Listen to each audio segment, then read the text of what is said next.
नमस्कार, मैं इंदु रावत और आप देख रहे हैं सहारा समय का digital platform. Ashok Gehlot cabinet में मंत्री पद से हटाए जाने के बाद आज कांग्रेस विधायक राजेंद्र सिंह गुढ़ा जब विधानसभा में पहुंचे तो काफी हंगामा हुआ। पहले उन्हें विधानसभा के अंदर एंटर नहीं करने दिया गया, लेकिन जब वो सदन में पहुंचकर वो स्पीकर के सामने लाल डायरी लहराने लगे, इसके बाद स्पीकर सीपी जोशी आग बबूला हो गए और उन्होंने मार्शलों को ऑर्डर देकर कांग्रेस विधायक राजेंद्र सिंह गुढ़ा को मार्शलों से कहकर सदन से बाहर करवा दिया। जब राजेंद्र सिंह गुढ़ा सदन से बाहर निकले तो रोने लगे और सरकार के मंत्रियों को पीटने का आरोप लगाते हुए बोले कि सबने मिलकर उनकी पिटाई की। मीडिया से बात करते हुए गुढ़ा ने कहा कि मैं उस डायरी के थ्रू बताना चाहता हूं कि किस तरीके से कांग्रेस के नेताओं के ऊपर फिल्में बन रही हैं। मेरे पास वो डायरी थी और वो डायरी मुझसे छीन ली गई।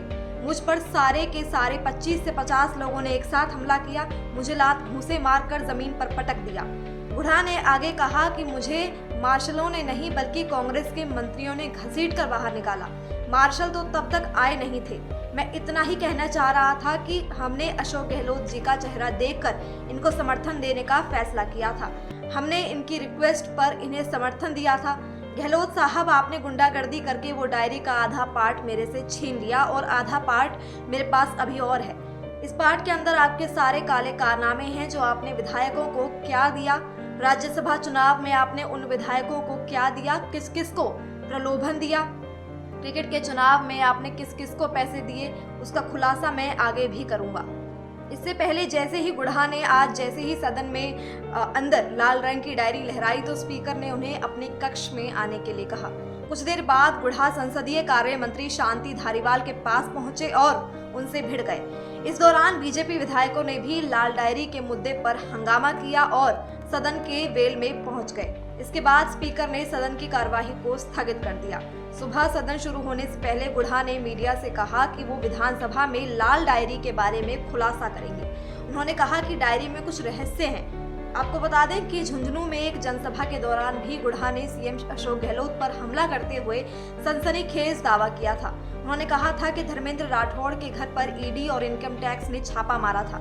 मैंने सीएम गहलोत के आदेश पर जहां रेड चल रही थी वहां से लाल डायरी निकाल ली थी। अगर मैं लाल डायरी नहीं निकालता तो सीएम गहलोत जेल में होते।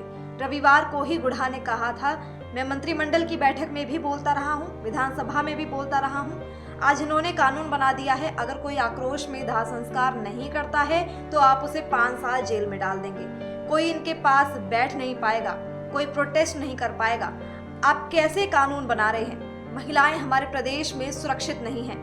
ये आंकड़े बोल रहे हैं कि राजस्थान महिला उत्पीड़न के मामले में देश में नंबर 1 है। ये राजेंद्र गुढ़ा नहीं कह रहा है, चीख चीख कर रिपोर्टें कह रही हैं कि राजस्थान में महिलाओं की क्या स्थिति है।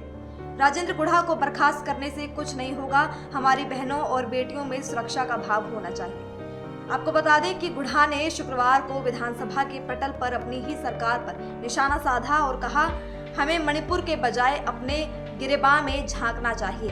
हम महिलाओं की सुरक्षा के मामले में असफल हो गए हैं। गुढ़ा के इस बयान पर सदन में ही बीजेपी ने मेज थपथपा कर समर्थन किया। इस बयान के बाद राज्य की सियासत भी गर्मा गई। इस बीच सीएम गहलोत ने 6 घंटे के अंदर ही गुढ़ा को मंत्रिमंडल से बर्खास्त कर दिया है। सीएम की सिफारिश को राज्यपाल ने मंजूरी दे दी है।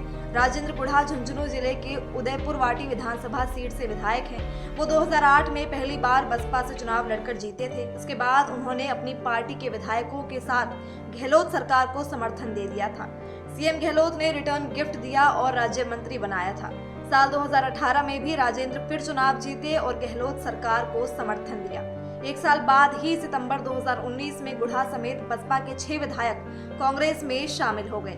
गुढ़ा को गहलोत सरकार में दूसरी बार मंत्री बनाया।